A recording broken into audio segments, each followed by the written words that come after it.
Welcome back to Close Up. New legislation in the New Hampshire House aims to make those always unpredictable, undeclared voters in the Granite State pick a side and choose which primary ballot, Republican or Democratic, they want to pull a full 4 months before Election Day.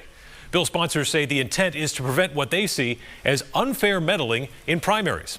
In fact, Representative Michael Moffitt says he was inspired to file this bill because of what he contends is deliberate interference by Democrats and left-leaning undeclared voters in elections, both past and present.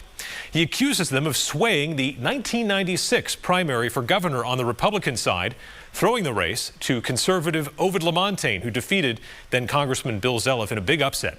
Moffitt's theory is that Democrats did this because Lamontagne was an easier candidate for Jeanne Shaheen to defeat.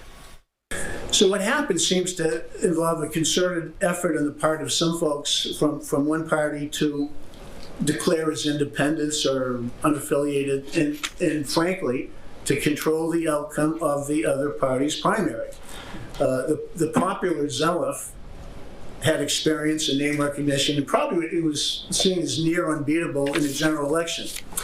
And despite passionate conservative support, Lamontagne had limited experience and could be portrayed by some as an ideologue.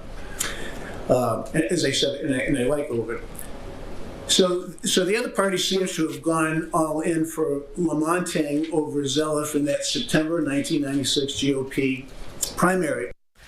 Now, we reached out to Ovid Lamontagne. He says what he remembers about that race is the only Democrats who supported him tended to be those of French-Canadian descent, more than a few of them coming up to him after the primary, saying they were upset to find out on primary election day they could not pull a Republican ballot to vote for him.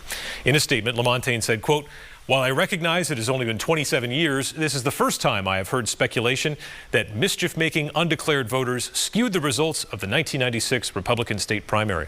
That primary also saw political newcomer John E. Sununu win a hotly contested nomination for the open congressional seat in the 1st District, defeating, among others, popular Manchester Mayor Ray Wieczorek. Perhaps his nomination was skewed too? Suffice it to say, while there may be reasons to support HB 101, the 1996 Republican state primary is not one of them."